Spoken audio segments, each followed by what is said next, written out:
Hey, what's up, Phil? How you doing, buddy?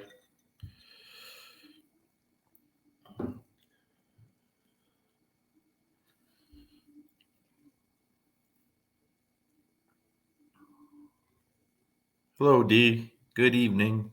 Hey, Terry.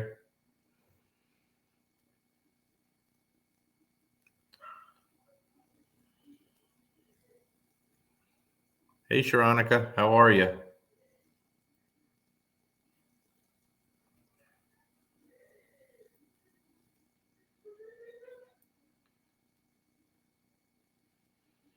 Hello, Carol, Kaylee, all these familiar people. Give people a minute.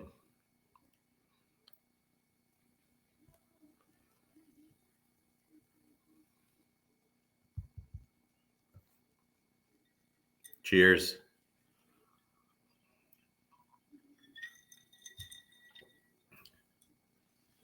Hey, Sherilyn, how are you? Yeah, I am having a cocktail, Kenneth. I probably shouldn't. I haven't had a cocktail in a little while.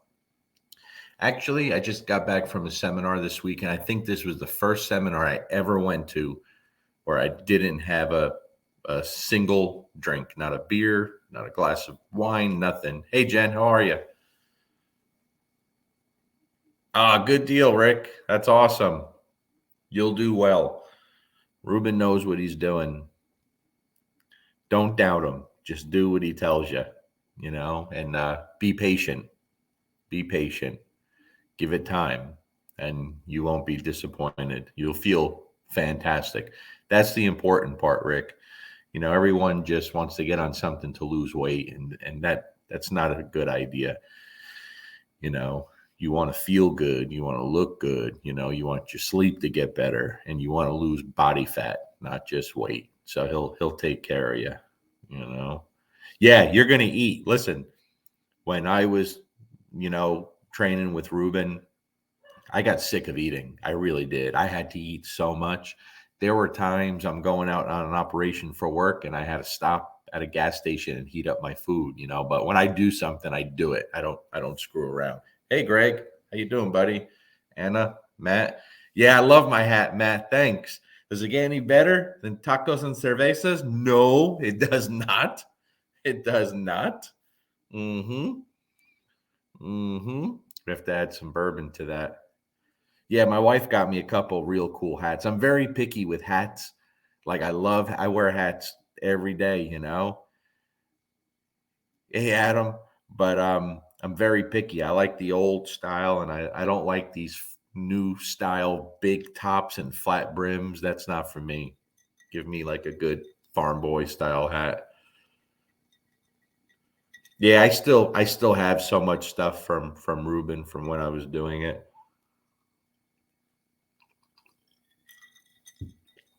Yeah. Hey Ken, how are you, buddy? All right, there's a bunch of people on here. I won't take too much longer, then we'll get started. Hello, Brittany. How are you, Brittany? And do me a favor, guys. I don't know how much longer I'm going to be doing these.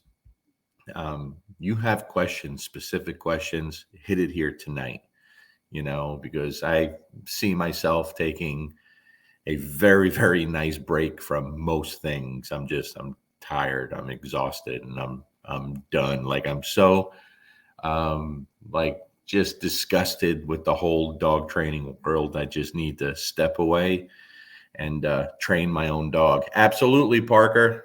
What do we have tonight? Tonight we got the Blantons. I may switch, I don't know, but definitely some bourbon. So cheers. Hello, Michelle, Don. Okay, so let's start it off with this. Okay, there was I saw it was tagged, and I'm going to be, I like to use examples, but I like to use examples of situations that plenty of people saw. So no bullshit. Hey, Kathy, how are you? No bullshit. No start. At least a lot of you folks that have been to seminars, and we could use real life situations that you guys have seen to compare things, because it's getting really, really upsetting on seeing some of the stuff we're seeing. Hey, Brad, what's up, buddy? Hey, Eric. He's Dante's fine. It's me that's holding him back. I have to ease up on training other people's dogs and put more time into my own dog. And I already determined after this past seminar, I said I'm done. I am no longer. I have a seminar coming up next weekend. It'll be my last solo seminar, and I'm done. I'm just not doing it anymore. I'm not doing private lessons. I'm really scaling things down, or I'm going to wind up just like losing my mind. I just need to step away. It's you see so much shit that goes on behind the scenes, and it's very disappointing. And if all the people and dogs you saw, if everything was outstanding, then you could deal with that stuff. But man, some of the stuff. But let's get into it, right? So yeah, I believe me, Don. I'm there. I'm definitely there. So let's do this. Someone tag me, and we'll go through a couple of subjects here. My wife's out of town, so who knows? Hopefully, I don't drink too much because I'll probably get banned from Facebook. But let's do this. So someone tagged me in a question on one of the e-collar groups, and I don't do anything in groups. I don't really participate in anything in dog groups. But someone tagged me. I saw it, and there was somebody that had a question. It was a very valid question, and it's something I see literally 365 days a year. He started working with the trainer. I think they had been working like 5 weeks, 5 different sessions or something. And they had been 1 or 2 sessions into the e-collar stuff. I don't know why. So I'll paint a picture for you. Okay, they're doing the e-collar work. They're conditioning the dog to the e-collar, and I believe they're using the sit command to do so. And they're training the dog on low levels, right? That's something everybody we all focus on that. Those are terms you're going to hear over and over. And everything was going fine with the dog. He's very sensitive. He's working on very low levels, 3 and 4. And then what happened was, as the individual started, and I'm kind of paraphrasing all this, as he continued his homework afterwards, every time he would give the dog the sit command, even without the e-collar, the dog would start twitching and run away from him. Okay. And I'm just giving you everything, the gist of things here, right? So let's really dive a little deeper into this. And I can't believe we're still doing this, but it's important. It's really important. Especially you have so many people out there right now fighting these bans and doing all this. But let's get more specific and talk about specific usage and cases and problems and successes, right? So think about that. Every time he gives the sit command, the command that they use to condition the dog to the e-collar, the dog twitches and runs away from him. Now, hey, Dylan, what's going on, buddy? Cheers, my friend. So, first thing is first, guys. You have to listen to the dog. What is the dog telling you? It's telling you a ton right there. It's telling you there's confusion, there's chaos in the dog's head, there's fear. He's avoiding the owner. He doesn't know what to expect, what's going on, but the situation he was put through was not a good situation, right? Emotions trigger memory, good and bad. Good emotions trigger good memory. Bad emotions trigger bad memory. So just because physically,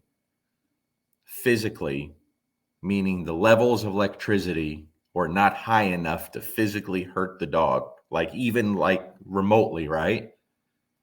You still created enough conflict. There you go, Tony, conflict. You created enough conflict, enough uncertainty that you sever the trust with the dog and you send the dog into a situation that it's extremely uncomfortable with and doesn't know what to do. And that is something that we see nonstop every day. Now, mind you, please understand this.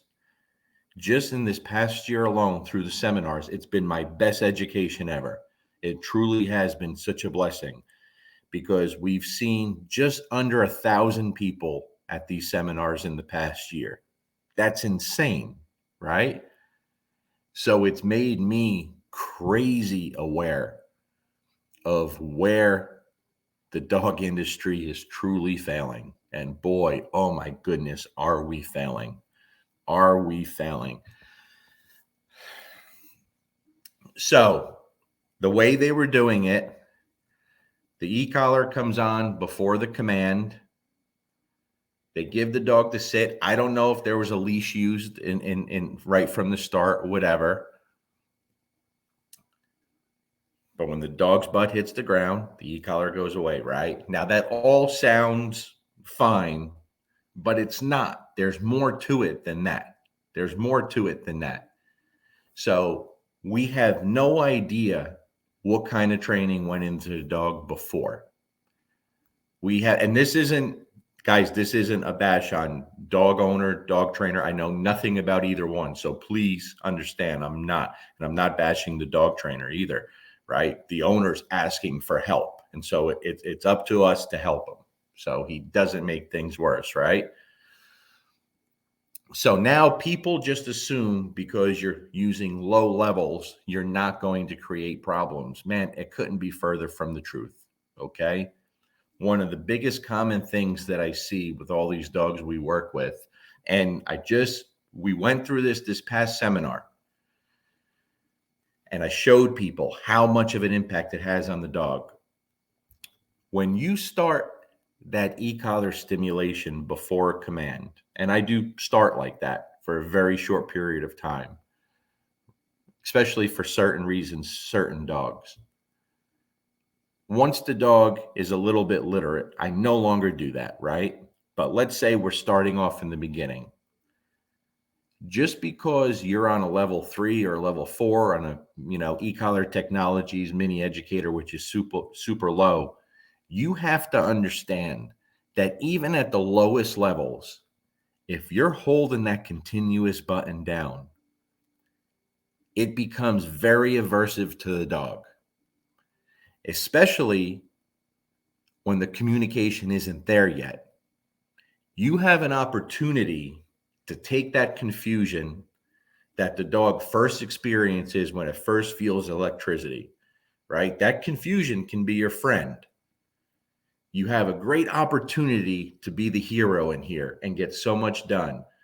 But when that continuous button is held down, even on the lowest levels, that becomes extremely aversive to the dog and creates a lot of unhealthy confusion. Unhealthy confusion, it could be very different. I'll explain, right? So using the e-collar as negative reinforcement here, escape avoidance training, right? We're teaching the dog how to escape the stimulation. So later on, it learns how to avoid it. It's that simple. Like everyone complicates this way too much. With that being said, it's very important that we show the dog how to escape that stimulation, any kind of pressure. It's our job to show the dog and to show the dog how to do it as fast as possible. So even using super low levels like that, when that button is being held down and you're waiting for the dog to figure it out, man, guys, I can't tell you over the years, every single day, how many dogs I see destroyed because of this pressure. And this is prime example. This isn't rare. Okay. This is every day. We see it every seminar, every lesson, everybody I talk to, the phone consults, it's nonstop. And the big part of the reason is a lot of the people that are doing this training, they're using the e-collar and they don't have the skills with the leash.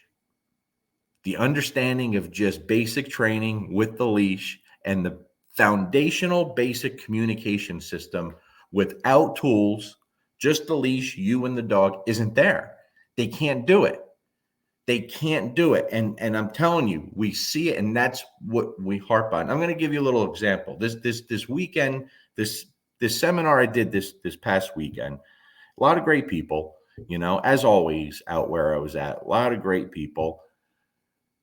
But at one point, I stood there and I told people this, and people noticed that I wasn't myself. I was not myself this past weekend. I literally stood there and I said to myself, what the fuck am I doing here?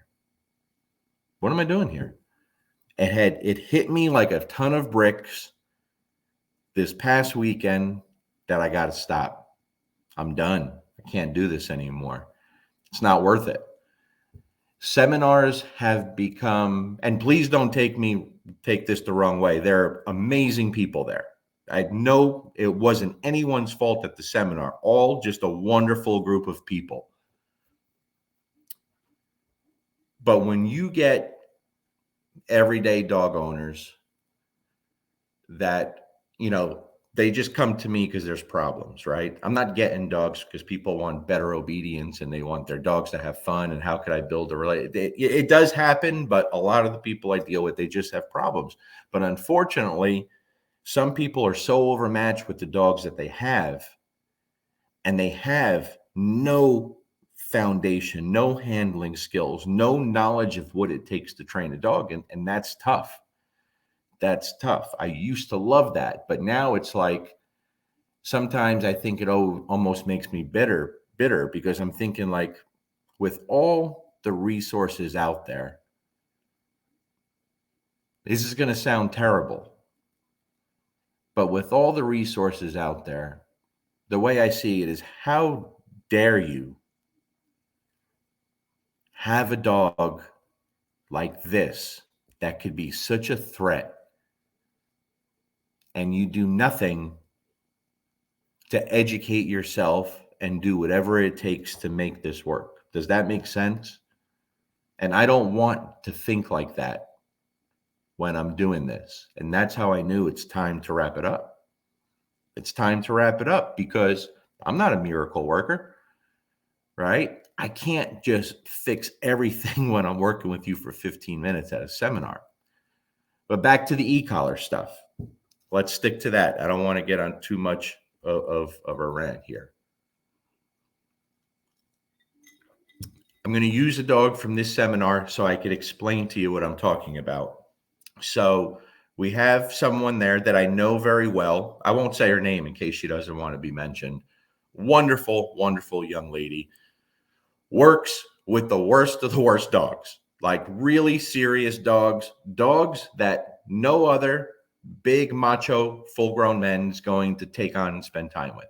I'm telling you right now, she has a wonderful natural gift that allows these dogs that want to really hurt everyone else just to be okay with her. And so now I've worked with her many times, love her to death, wonderful person, God's gift to dogs.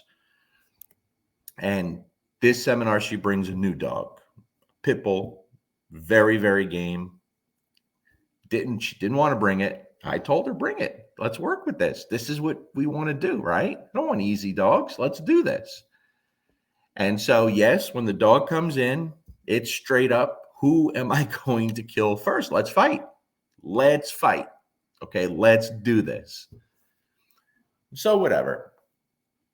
One of the things that I said to her earlier before this was, because of the types of dogs that she's working with and because of the type of organization she's working with, I feel like we've been selling these dogs short.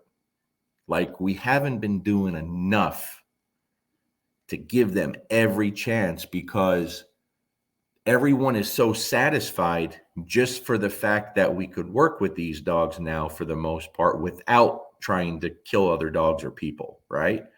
So if you see me playing tug with one of the dogs that people couldn't play with before or go near, a lot of people are satisfied with that, including myself for a while. But then I was thinking about it. Well, wait a second. Why ain't I demanding more like I would from any client? Okay. And I told her this. We talked about this. So we said, okay, with this dog, let's do something different here. Let's give the dog every opportunity. Let's throw everything at it. And I said, it's funny. I said, out of all the dogs we've worked with from this facility, We never do any e-collar work ever. Like we always limit the amount of training we do. Hey, let's get this dog social around people. Let's make sure they don't try to kill anyone, and then we'll stop there. And I was thinking, no, let's go further, okay? With that being said, all the seminars for all these years, just know, I know people will think this. I've never put an e-collar on a dog and tried to solve a problem. Never. Not once. Not a single time. So anyone who thinks that or like has rumors, I'm this e-collar guy who puts we never. As a matter of fact, you can count on one hand anytime we've ever even done any e-collar work. And that's when people want to introduce it to the dog or they want to make things better. So let me stress that for all you jerk off douchebags out there who have a little envy because you got a little dick and no one wants to see you. Let me stress that, right? So this time with my friend, I said, we're going to do everything. We're going to work with this dog. We're going to ask for a lot. We're going to get this dog to play. We're going to work some obedience, and let's introduce the dog to the e-collar. And they were a little concerned. Do you think it'll be okay? I said, no, it's going to be okay. It's certainly not going to make the dog worse, but we're going to be able to do a lot. Now, mind you, a seminar is not the ideal place to train, right? So picture this, a dog that wants to kill every dog, and you're bringing this dog in, and there's dogs all around, and it's not the biggest space, okay? So, and I'm getting back to the original question with the e-collar stuff. So now we put the e-collar on, which again, I wouldn't do in the real world, right? I'm going to have this dog for 1 week, 2 weeks, 3 weeks before it ever sees an e-collar. It may be wearing it every day for a week or two. I don't know. You know what I mean? But we're changing things up because we're here. And I'm going to show you. I'm not going to talk about it. I'm going to show you what we could do with this dog right now to start making things better. There's no doubt in my mind. Why? Because I know what I'm doing. I know what I'm doing here. Okay? No fancy science talk and systems, and I don't create something new and put my name to it. It's basic dog training, man. It's basic dog training, right? So we put the e-collar on the dog. I got a sound box so people could hear. And I proceed. I have the remote. The dog's trainer has the dog, and I'm walking them through. This is what you're going to do when you hear the sound box come on. Okay, I don't even have to talk. When you hear the sound box, this is we're going to condition the dog, right? First, starting with the recall, which we did. And the dog, big tough dog that wants to kill everything, right, was crazy sensitive to the e-collar, crazy sensitive. So when we started working the dog, it was on one level, still like single digits, right? Maybe a little, I don't know, a little higher. It was low. But then as the dog became aware, it became crazy sensitive. And that happens quite often. But we're paying attention to what the dog tells us. We're watching the dog. So I'm changing things as the dog is telling us we need to change. Not a problem, right? So this big, tough killer dog, when we start off, it doesn't know what that is. It's our job to show it what it is. But now on levels 3 and 4, it's like, wow, that's a lot. You understand what I'm saying? It becomes very aware and very sensitive because it's the unknown. There's the confusion we have to take advantage of now. Okay, that's it. So we start with the recall. Okay, e-collar comes on, she calls it, e-collar goes off as soon as the dog turns. But this is what I want to stress, guys. Hey, Ara, this is what I want to stress. The timing is so vital here. And we started off, and I said several times, no, we need the timing better. Hey, Tim, we need the timing. It has to be fast. Okay, that e-collar comes on, has to go off, on, off, on, off, on, off, that fast. Because even at the low levels, if that continuous button is going, that becomes aversive, right? So I'll give you further. I'm pushing her, has to be quicker. As soon as you hear it, call the dog. As soon as the dog even attempts to turn your way, you're marking and rewarding. That's where the stimulation goes away. So we're showing the dog, you have all the power here, right? It's negative reinforcement. You have the ability to escape it. And it's not going to be long into this session where you're going to understand how to avoid it, right? So now we're working on a 3 with this game pit bull that wants to fight dogs. We're not addressing the dog eye banging dogs or wanting to fight. We're just working the obedience. Come to me, come to me, come to me. Now, of course, what does the dog do? Well, I don't know what this is. I'm starting to see it's not a big deal. And every time I come to you, it goes away and you're rewarding me with praise. Maybe even food. I can't remember, right? I think it was just praise. So what does the dog do like many? Well, okay, I'll just stick around you. I don't have to leave now. We don't want that, guys. We don't want the dog to be scared to move. We want the dog to be free, to think how it wants and move about freely.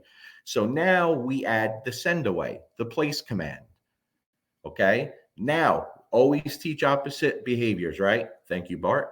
Opposite behaviors. Come to me, go away from me. Bite out. Oh, that's another thing. We'll get to that. Oh, Lord have mercy. So now we add the send away. But now I see other people doing that and they'll regurgitate what I just said. Now we're going to teach you, and they teach the place command. And they're 10 feet, 12 feet away from the place command. Brand new starting this work. The e-collar comes on and they say place, and they're standing there and the dog is like this, frantic. Place, and then they start showing the dog and the dog runs with its head down and gets up there and then it lays down and doesn't want to move. And then you say, that's no good. Look at the dog. And you say, the dog's fine. That's a low level. It doesn't fucking matter. Look at the dog. You're making things so unclear and destroying the relationship with the dog. You're supposed to be the one teaching the dog how to win. You're supposed to be the greatest thing in this dog's life. And you're standing there watching this dog struggle instead of helping it.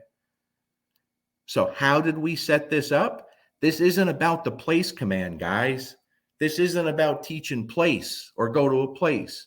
This is about using the most simple, basic command, which a lot of dog trainers use like to make them look like they're doing something fucking spectacular.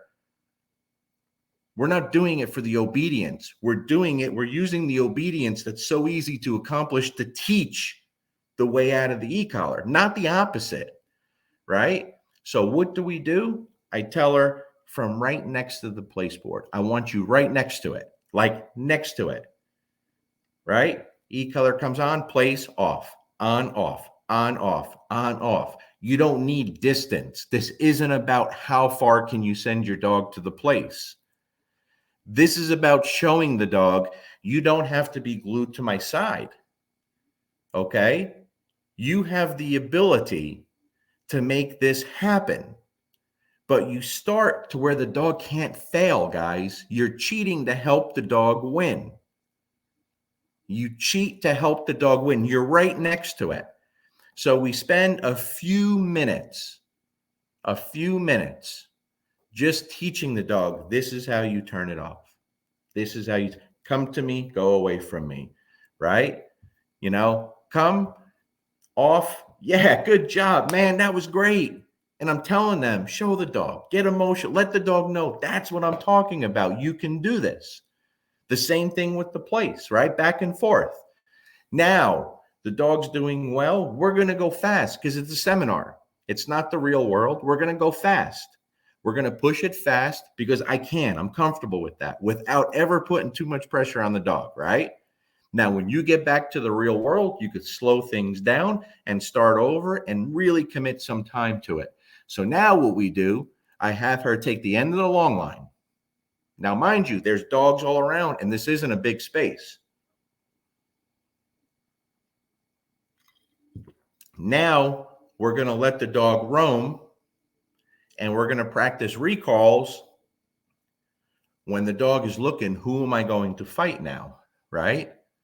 So now remember, we just did come to me, go away from me, come to me, go away from me, 5-10 minutes with the e-collar right before the command. Split second, on, off, on, off, on, off. Now I change the dial on the e-collar. The dog's on a 3, super sensitive. I bump it up to an 18. Why am I given levels? No one ever talks about levels because anyone listening to this is going to wonder. They're going to ask. And if they don't ask, they're going to assume that it was much higher than it was or much lower than it was. So why not just be transparent and give people the answer? Because it's only the answer with this dog in this situation. So please understand that. It was only the answer with this dog in this situation. Okay? So now I bump it to an 18. We're letting the dog roam at the end of the long line. I say, call the dog. And I'm pretty certain the dog's not going to respond to the recall. So it had one dog in mind that it wanted to fight with, and it's just kind of eyeballing it and it ended a leash. And she calls the dog, whatever the dog's name was, come. It doesn't come. Immediately after, I tapped one time on an 18, and that dog was like, phew, flying back. Hey, good job. That's what I'm talking about. That's what I'm talking about, right?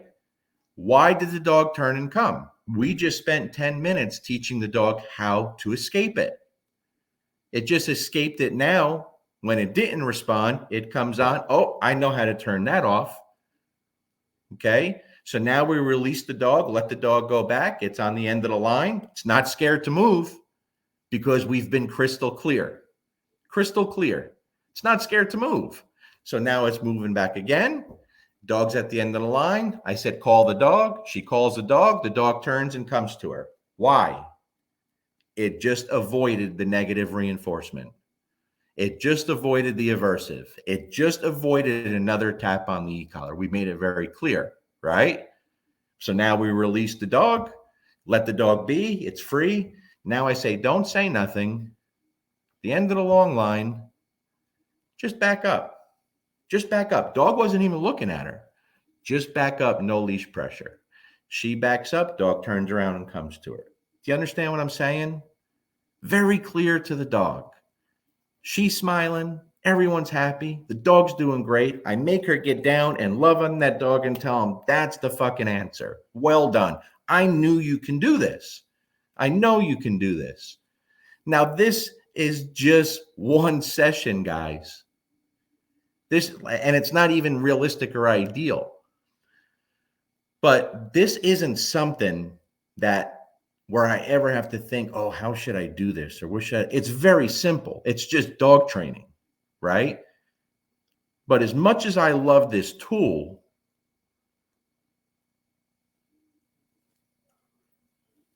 if you're a good trainer and your training's been good and clear, then this tool can exaggerate all of that and make it better. That's all it does. It's just an amplifier, right? Your leash, you're playing an acoustic guitar. That's it. That's your acoustic guitar. You're a great guitar player. Whoo, but only so many people could hear it, right? Now you get the e-collar, you plug the amp in. Now you're a fucking rock star and everyone could hear it. That's all it is. It's no different. Electric guitar doesn't make you a better guitar player, right? It's just more clear, louder. You could speak to more area, better language, right? Better understanding. But with that being said, if you're doing things wrong and your communication isn't clear, you're not consistent with the dog, and the things you do and say create confusion in the dog, then the second you put this tool in your hand, you destroy that dog. And it's not because of what you're doing so much physically that destroys the dog. Part of it is, but it's mentally what you do to the dog. You understand what I'm saying? And a big part of that, oh my God, we can go on. There's so many ways we could branch off of here, right? But it's really important, guys. I can't stress that enough. The time that you're holding that button down, you're creating a lot of chaos in that dog's head. And you're totally severing. If you have a relationship, you're hurting that relationship. If you don't have one, you're never going to have one. And that's why when that leash isn't there, another thing, can't get rid of that leash. That leash is there to help you. Because what happens when you remove that leash too quick and that e-collar goes on and the dog says, no, I'm scared of this and runs away? What do? Crank it up, dial up. That's what you hear people say, right? Dial up, dial up, dial up. Man, it doesn't fucking work. It doesn't work. You're going to destroy the dog. You know how many dogs I've seen? Swear. In my lifetime, 27 years, how many dogs I've seen that you've had a bad behavior like aggression or fear, anything like a mindset behavior, not like chasing cars or anything like that. You know how many like aggression cases or, a dog won't out, shit like that? You know how many I've seen fixed with an e-collar? Zero. God's honest truth. It works 0% of the time, but yet people are still doing it. This e-collar stuff, guys, it's not difficult. But I'm watching people focus on the tool and not focus on the relationship with the dog, making things clear to the dog. What's up, Jay? Making things clear, being fair, having that dog look to you going, holy fuck, like this guy's amazing. Like this weird shit just happened. I don't know what the fuck it is, but like he just did this thing and called me and he made everything better. And then he's like loving on me and giving me food and playing with me. You understand what I'm saying? So you young trainers that are putting e-collars on people's dogs and you're giving excuses to the owners why their dog is hiding. It's not right. You got to do better. You have to get an education. What happened to the basics, right? How well do you teach the simple, boring shit, man? Simple shit. But if you can't put that leash in your hand and communicate with your dog what you want without being an asshole, why do you jump into electricity? Right? If your dog won't play with you, doesn't care about you, why you jump into electricity? We have bigger things to focus on. Bigger things to focus on. By the way, first thing we did with that dog, before we ever did this, got him playing. And at first he wouldn't play because of the environment. She got him playing a good game of tug. Why? Now we're starting to lay the ground rules. Out? Oh, wait. No, you can't not out. You have to out. Did we put an e-collar on the dog to get him to out? No. We worked the fucking dog. We let him know you just don't have a choice. And we're not going to do that through brutality or force. We never do. What do you hear me say over and over and over at these seminars? Or Jay also, who works with a lot of difficult dogs. How often do we say you have to be harder and be more brutal with that dog? How often do you hear us say that? No, you hear us saying easy. You got to ease up. You're way too hard on the dog. Doesn't need to be that. But the problem is when people don't understand the difference between negative reinforcement and punishment, you're going to yell louder, yank harder, fry hotter every time. And it never fucking works. But yet you're consistently doing it. I'll give you another example. This is a very good example. We have a wonderful young lady with a very strong Malinois. Like really, like this dog is intense, right? Well, guess what? The dog doesn't out. And it will also redirect on her. This is a bad situation. It's dangerous. I take it very serious. Don't fuck around with it, right? I want to get her help. And she's crazy committed to this dog. There's a couple of young ladies like this, very committed to their dogs, very strong dogs, very committed. But this dog, it could be like on the outside, it looks like a very dangerous dog because how it's reacting when you say you have to drop this, right? So what did we do with that dog? A lot of people there, you all saw this, right? People like to make believe, alter videos and say, look how horrible this is because they don't understand things. What did we do to that dog? Did we go harder on that dog? Lord, no. Why? It's already been handled very harshly. What do people do when a dog won't out, especially a Malinois or a working shepherd? What does everyone do? What do the little dick people in the industry do? Right? Say, hey, I got a really little dick, so I'm going to choke the fuck out of this dog because now you got to listen to me. And I know, listen, I know that offends a lot of people, but I really don't give a fuck because I'm so sick and tired of seeing it. And what you're doing is you're putting people in danger of their own dog, in jeopardy with their own dog. So what do? They're going to choke the dog. And now it has no choice but to fucking out. And now it's fired up. You just built a shitload of drive. And now the dog goes, fuck you. Now I'm going to get you. And we're watching this play out in real time, right? You do that with a slip lead. Then you do it with the prong collar. Bang, bang, bang, choking with the prong collar. And you wonder why the dog fires up anytime you give a correction with the prong collar. We're watching this.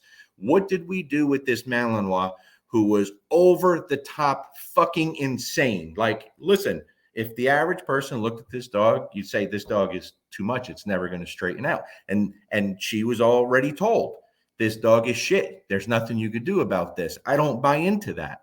What did we do? We did the fucking opposite. We did the opposite. We backed off. We took the force away. We showed the dog something different and said, listen, we're not going to fight you anymore. But we don't care how long we stay here. You can't win now. You can't escape this. You can't avoid this, right? Because we're not using negative reinforcement to get this dog to out. Well, what do other people do? They think they're punishing the dog because they're yelling louder and fucking yanking harder. So they think that's punishment because it's more force. So when you scream and you yank so fucking hard, that dog stops doing what it's doing. Is that punishment? Or did the dog escape anything further by complying? Think, right? So what did we do? We took our time with this dog and we really slowed it down. Hey, Brandy, how are you? Thanks again, Brandy. Appreciate you. So what did we do? We slow it down. Slowed it down. That dog went from being batshit crazy to just relaxing and still biting like a fucking crocodile. And that dog's owner walked off the field with a smile on her face and a dog just walking calmly. Now, that's just one session, guys. It's not realistic, but imagine if we do that for a week, 2 weeks, what they're going to be able to accomplish. So before, when a dog like that's getting choked out and you tell someone your dog is shit, it's never going to amount to nothing. That's not, I don't do that. That's not true. What if, just because you don't know how to do something, don't give up and think there's not someone else that could handle something, right?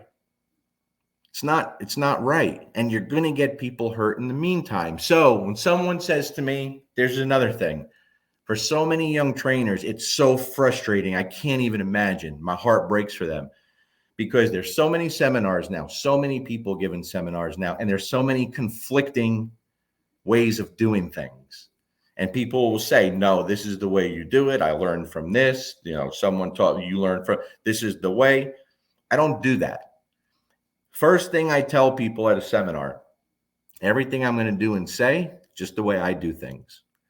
Doesn't mean it's the only way, may not even be the best way, but I give people the opportunity to make the decision by looking at the dog. Is it that fucking hard? Just look at the dog, right? So when someone says, this person made me do this, and they said, what you're doing is wrong, or this and that, I say, okay, not a problem. Did that work? The answer 100% of the time is no. That's why people are back. No. Okay. So you tried, you gave it a shot, right? Yep. Did it work? No. Okay. How does your dog look right now in 15 minutes? The way I never thought it would get it to look ever in my life. Okay, then. So we're on to something. Hey, George, glad you're doing better, buddy. Nice to see you here. You understand what I'm saying? So I'm not egotistical enough to say you have to do this. No. No, there's plenty better trainers than me out there, right? I'm just going to show you the way I would do this. And I'm not always going to have the answers. Sometimes I may have to play around with things, you know. But let's look at the dog. And with that being said, sometimes when someone doesn't know what they're looking at, it's funny.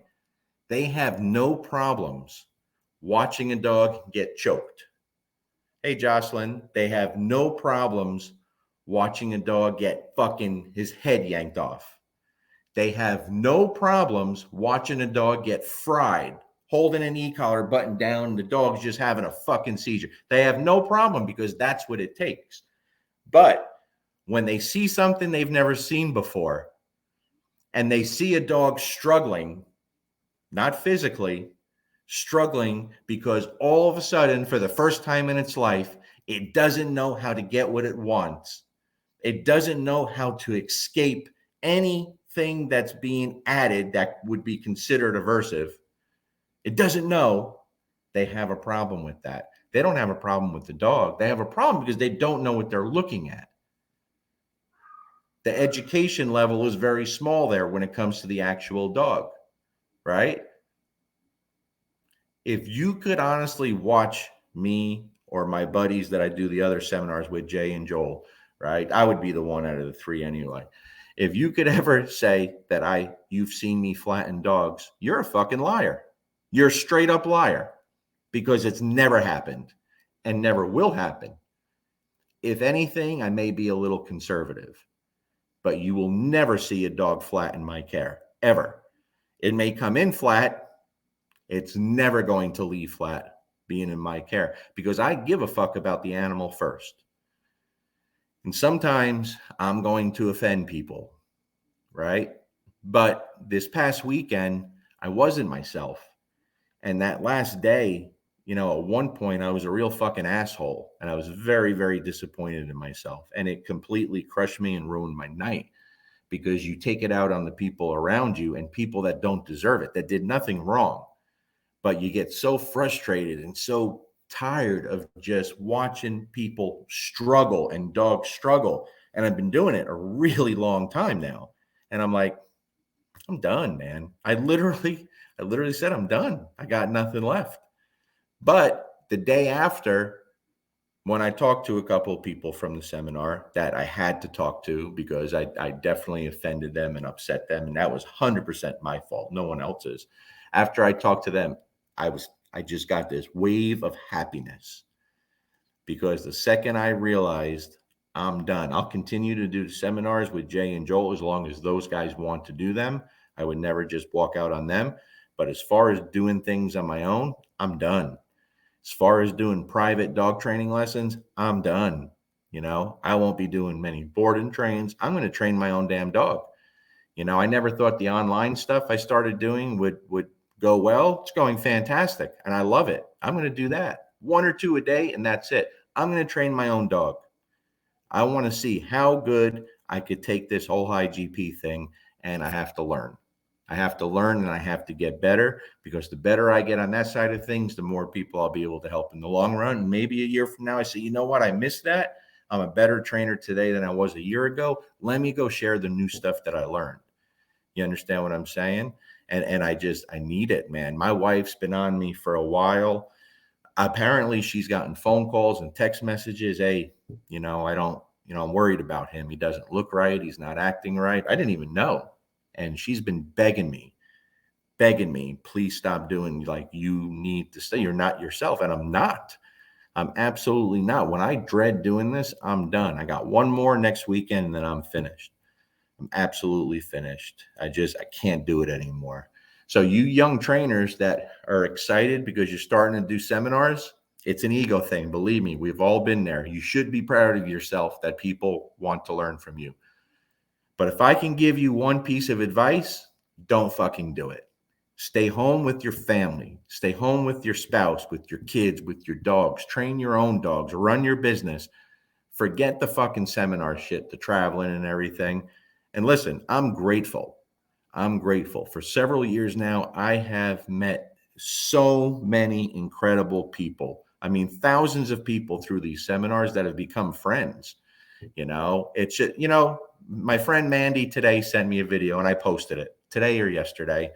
Mandy with River, the Vizsla, beautiful team. I see them every year in Arkansas.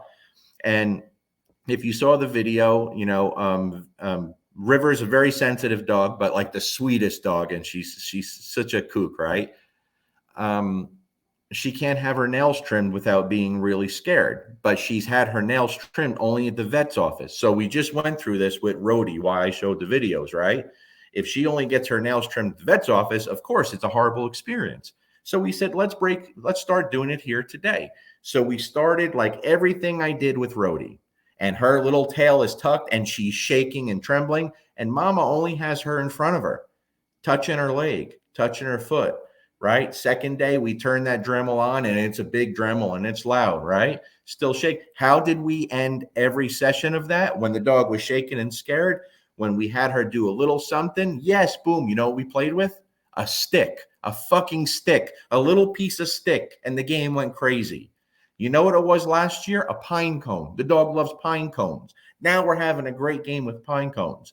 So today, Mandy sends me that video, and she's sitting there and she's got that loud ass Dremel and she's doing River's nails, no problem. She ends it, yes, boom, and they start playing. That's what makes me happy. That's fucking beautiful. You guys, people like you, Mandy, and a lot of the people on here, thanks, Liz. Love you too very much.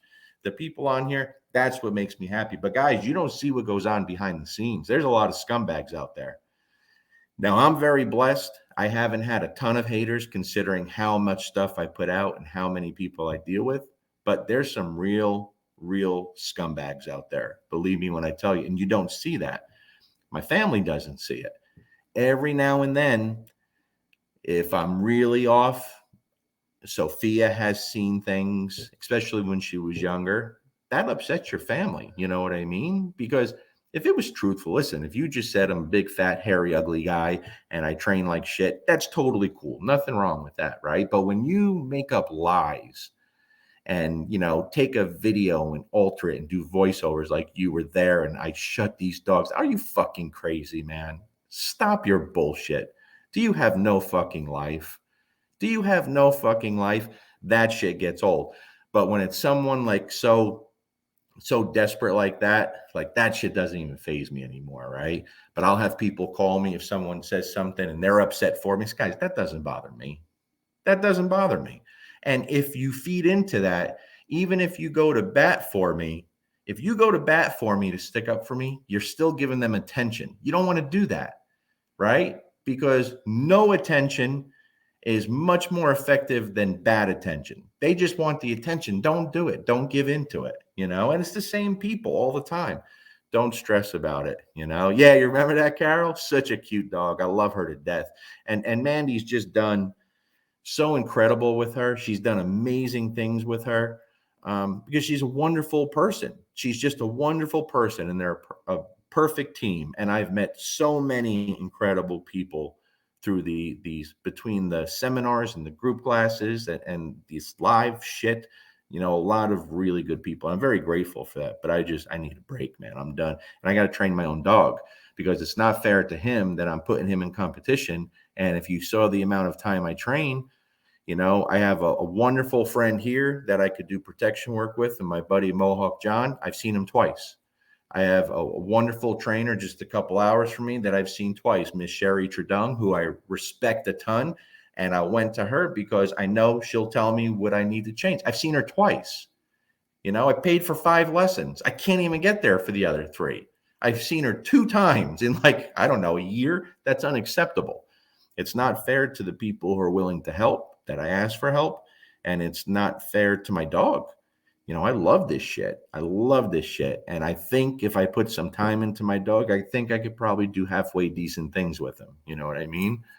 But the e-collar stuff, guys, I think it's really important. We shouldn't be going through this late into the game. What's up, Will? We shouldn't be doing it. It's not that hard. We have to do better. We have to do better. So here's the thing. I appreciate all the people that are speaking up and signing the petition for the Stop the Ban stuff, but it's not enough because even if we're successful there, it's going to come around again if we keep allowing people to do horrible work with that tool. The best way to combat the people that are coming after the tools is to show them proof. Why? I've never had someone come after me and say, look what this guy is crucifying these dogs with this tool. But from day one, I've always made it a point to show everything to where they couldn't use it. Let them show the other guy's stuff, right? But you will never be able to use my stuff to say this tool is bad. I did everything I could to do the opposite. And I've shared that as much as I possibly can, but I got nothing left. I got nothing. I have absolutely nothing left. You know what I mean? And so, any questions on here, guys? I don't want to keep you guys too late here. You know what Renzo did to me this morning? All right, listen. I've been with my wife 33 years. I think she might be right about something finally. I am the one who makes a mess in the house. She was gone half a day and my kitchen was destroyed. By the end of the day, it looked like a bomb went off. You know what Renzo did? He woke up and took pictures of the kitchen and sent it to my wife. Renzo and Sophia were so disgusted with me. I do have a lot of pistachio crumbs all over the floors, and there's no room on the counters for them to make breakfast. So I am a slob, you know what I mean? But it is what it is. But if you guys have any questions, there was more stuff I wanted to talk about, and I got off on a rant. I'm so sorry. But it's like really important stuff, guys. It really is. The phone consultations I'm doing, again, what I love about it is when you have someone send you videos of the specific stuff that I ask for. Hey, send me a video a few minutes long of you doing basic obedience on leash with and without food. Oh, you play with your dog? You play tug? Send me a video of you playing tug with your dog. Okay, cool. You play fetch? Send me a video of that. Do you know how much you could help someone by watching those videos? It's amazing. You wouldn't believe it. And see, people think I want to see those videos to see what your dog can do or what your dog knows. That's not even close. It's complete opposite, right? I want to see what you do when your dog doesn't do or when your dog does do. I want to see what you do. There you go, Brad. Nah, Brad, you're fantastic, buddy. I really enjoyed our conversation, pal. I really did. That's the other thing. I had some of these phone consultations driving to Arkansas Thursday. Brad was one of them here, and I'm driving through a really bad storm. For 8 hours, I drove through a storm. My house got hit. I got trees down all over, roof damage. My fence is busted. The nutcrackers on the front porch that I've been supposed to put away for 2 years, one of them got destroyed, and those things are heavy. So we got a lot of damage here, and so that was stressful too, you know. And it's just like, so for all the people in Arkansas, you know, I feel like I really let you down. I know we had a lot of good moments there, but I feel like I let you down because I was not myself. I definitely was not my best self. And I apologize very much for that. And I hope you guys could forgive me. You know, that second day, the last day when I kind of exploded, that was uncalled for. That ruined my night. I was like sick as a dog all night. I did not eat nothing. I ate dinner, but it wasn't very much. And I did not sleep at all. I was very disappointed in myself. And so if anyone's on here from Arkansas, I'm very, very sorry about it. I just wasn't myself. And that's when it's time to say, that's it, I'm done. You know, but when me, Jay, and Joel do these together, it's so much less pressure because it's like you're not on your feet from 8 in the morning to 5 in the afternoon nonstop, person after person, dog after dog. You know what I mean? And so that it'll be nice. That'll be my little break. I enjoy seeing those guys. They're both tremendous people, tremendous trainers. They really are. And I'm so grateful I get to work, and I watch each one of them when they work constantly. And I just pay attention to all the little things because I'm always trying to learn shit. Always. I can't explain to you how I'm always trying to learn shit. Right. So you guys have, hey, Beth, how are you? Oh, Beth, I swear I'm so like my wife's really upset about the nutcracker, you know, and I leave a lot of stuff in the driveway that damaged our fence. So it's like, all the things I was supposed to do. You know, hey, Laura, how are you? I I didn't do, and it caused our house damage. It really did. So I know I'm hard to get to. For all the people that said you haven't gotten invite for the phone consultations, I send out all those PayPal links for the phone consultations at one time. And so when they start coming in, I just take the first people and I send the calendar invites out. And so if I have like a bunch of calendar invites, it might take me a few days to get back to see that you paid the invoice. So I'm sorry about that. But all you have to do is text me and say, hey, I paid the invoice in case I don't see it. And then I'll send it right out so we can set a time. Okay. And I do enjoy those calls. I really do. And I never thought I would, but that's what I'm enjoying right now. My website is being worked on. It hasn't been updated. And so please, the stuff on there isn't up to date. If you have questions about pricing or anything, just ask me. Okay. I'm going to look for questions. And if I don't have any, then I'm going to let you homies go. Hey, Phil, is your Dallas seminar booked for your personal spots? I think so, but I'm not sure, Phil. I'm not sure. I can't remember when Dallas is. And so I couldn't really tell you. Hey, Lynette in Oz. I love it out there. Let's talk about outing a working shepherd that's been previously choked off. Hey, Brandy. Listen, Brandy, you guys saw what you're capable of, right? And I'm sorry that it's so confusing and you guys have to go through that. You guys have strong dogs, really strong dogs. You know what I mean? And it's funny, you both have very different dogs. So the Malinois is like, you want to fight? I'll fucking kill you. I'll fucking kill you, bad motherfucker. And your dog is like, go ahead, fight.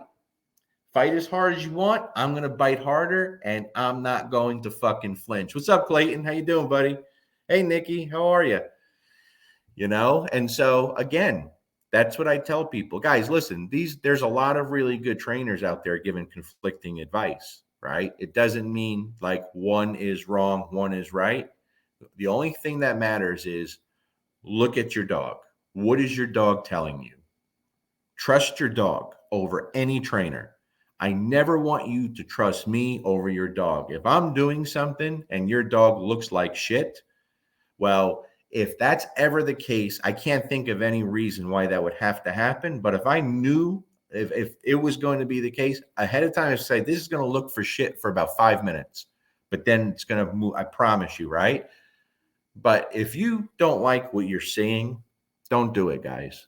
Don't trust anyone's word over your dog because most people don't have a small enough ego to say, you know what? I don't think I could, I don't know what to do. And you have to be able to say, I just don't know. Like, I don't know what else we could do here without being unfair to the dog, right? So sometimes I get a little hard on people about being fair to the dog. And so if we're doing something, especially some of the things that you folks only in seminars see, sometimes I'll get on you and I'll say, we have to do this right from the start, because we have to be fair to the animal. We can't be unfair to the dog. We have one shot to get this right? I'm really big with that, guys. I really am, and it's probably a little too much pressure on the person, but it's really important to me that we don't destroy the trust between you and your dog, and we have to be fair. And most of you guys have seen it's almost always 95, 96, 97% of the time I'm telling you, hey, ease up. Doesn't have to be hard. Way too hard. You've done that. Doesn't work. It's not about force, right? It's about providing the dog a picture that they're like, okay, I get it. I totally get it. Maybe I'll try one more time. Go ahead, try. Don't be scared to let them make the mistake. Go ahead and try. Not a problem, right? But we're not going to fight you with force. We don't have to. We're going to sit here. We're going to show you a way that you have to deal with this, and there's no escaping the situation. We're going to work together. And when we get there, I'm going to say, hey, good job, man. You did real good there. And the dog's going to be like, fuck, man. Why didn't someone tell me this a year ago, 2 years ago? The people that have experienced this, they get it. They know what I'm talking about, right? They know what I'm talking about. So yeah, me too, Jen, for sure. I appreciate you guys more than you ever know. Larry, do you or ever have had use a bite suit when working with a very reactive dog or aggressive dog to desensitize them for things? Hey, great question, Savan. Let me tell you this. Yes, since taking Ivan's course, that was something one of the best things that I could have done that I took from him was when you're dealing with a dog that really is a threat to bite. A bite suit is wonderful because for one, you could just be yourself. You could be natural, right? I'll give you an example. Last year in Arkansas, this same girl I was talking about with these savage dogs, these savage pit bulls, right? The pit bull previously that she worked with, I worked with a lot. And I told her right from the start, we could fix this dog. 100%. There's no doubt in my mind we can make this a good dog. I don't give a fuck what anyone says. We could fix this dog. I was right there. He wasn't like he's a dog that I like seeing, I like working with, right? She brought in the second dog. I said, this dog is a problem. It's just not safe. It's not a safe dog. This dog's dangerous. And she doubted me. I said, no, trust me. This is a dangerous dog. And I said, I'll show you. I put the bite suit on. No, it's not trained in any kind of protection work. So the bite suit's not like wanting to bite. And I just had a casual conversation with her, like a stranger would or a friend would, not putting pressure on the dog, not trying to instigate anything, just talking to her. And what happened after just a few seconds? Zoom, inner thigh, full grip, as hard as could be. So now think about if I don't have a bite suit on, I have to jump back and save myself. Yeah, Sarah, that's right. You were there. You gave a lot of people chills. You have to jump back and react and save yourself.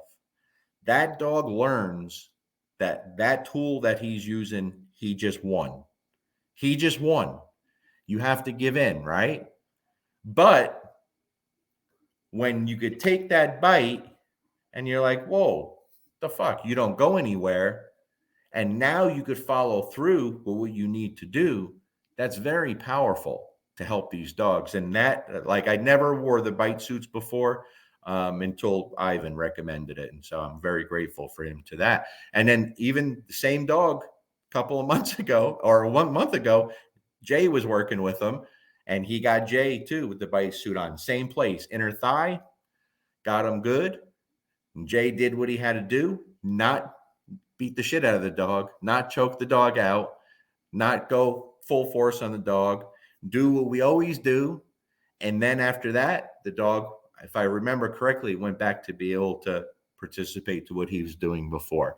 So yeah, it's a great question, Savan. The bite suits are very, very effective, very helpful for that. But again, that's something 100% I didn't start doing until Ivan suggested it, and he does it. And it makes a big difference because you could be totally normal with the dog. The problem is you put a muzzle on a dog, it changes everything. It changes everything. Changes everything. You don't see the real dog, and dogs are real slick when those muzzles are on. You know what I mean? What do you always do?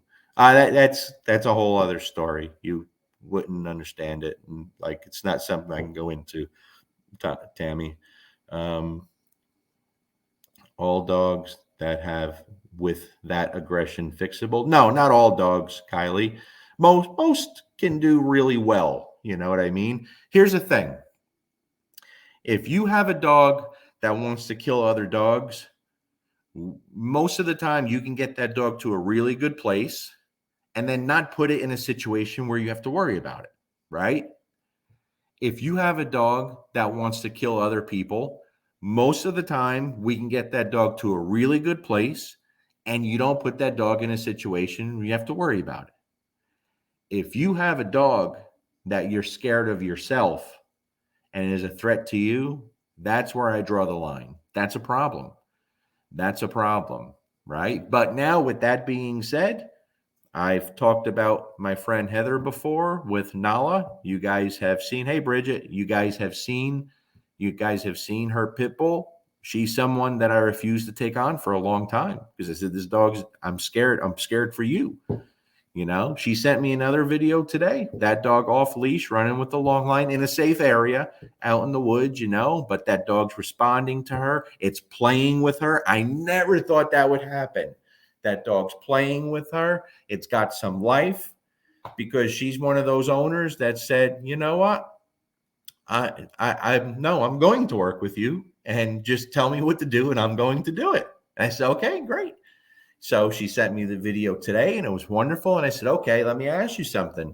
If this happens, right, what will you do? And she gave me the answer and it was the wrong answer. And that's why we have to have these conversations, because in the situation I gave her, if she doesn't know the answer, that could be a problem.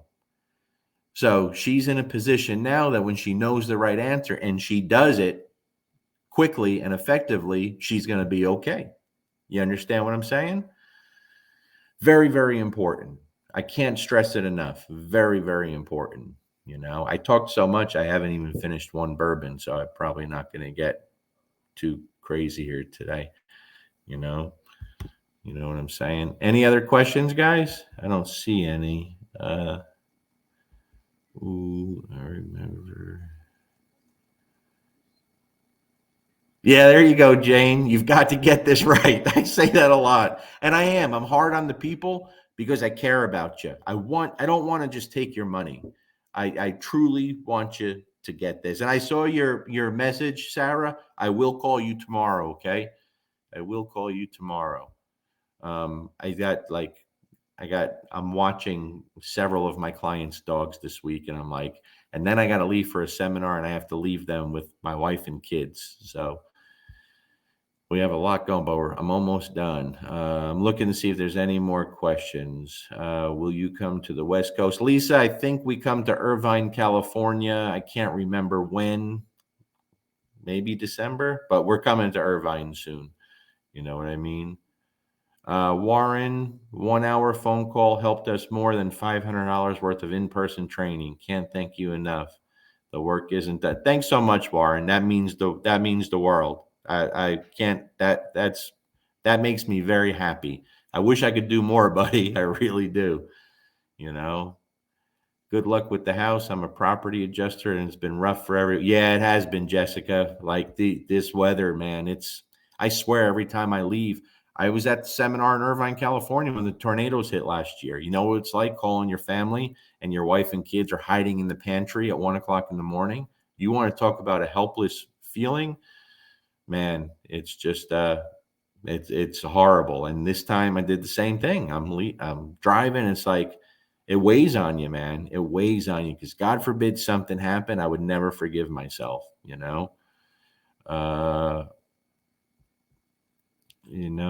Any specific I need first, Kylie. Okay, guys, I think that's about all I don't see any questions. I appreciate you tuning in. And if you have, no, Savan, too cold up there. No Wisconsin. All right. But again, I thank you all very much, not just for tonight, guys, but for all that you all have given me for a very long time. Y'all treat me way better than I deserve. And believe me when I tell you, I don't take that lightly. I really don't. And lately, I don't do a good enough job in showing it because I'm in my own head. So got to get back to normal. Okay. Thanks, guys. We'll see you all soon. See you in Warrenton, Missouri. Some of you guys here next week. Bye. Peace. Assalamu alaikum.